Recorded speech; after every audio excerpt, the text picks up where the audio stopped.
Per preparare queste focaccine mille gusti ho iniziato il giorno prima mescolando farina e lievito. Ho aggiunto l'acqua, sciolto il sale e mescolato il tutto, prima con l'apposito attrezzo, poi impastando con le mani. Il trucchetto per ottenere una buona struttura è quello di fare le pieghe di rinforzo ad una distanza di circa 30 minuti l'una dall'altra.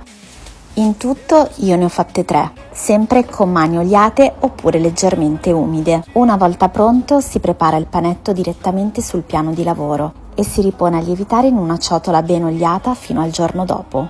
Dopo una notte in frigo ho porzionato l'impasto, dividendolo in 6 pezzi.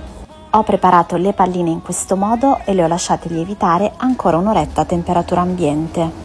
Ho preparato le focaccine e le ho condite con la salamoia. Ho scelto poi di aggiungere chips di patate, pomodorini e aghetti di rosmarino. Eccole pronte dopo la cottura. Sono sofficissime e super gustose. Provatele!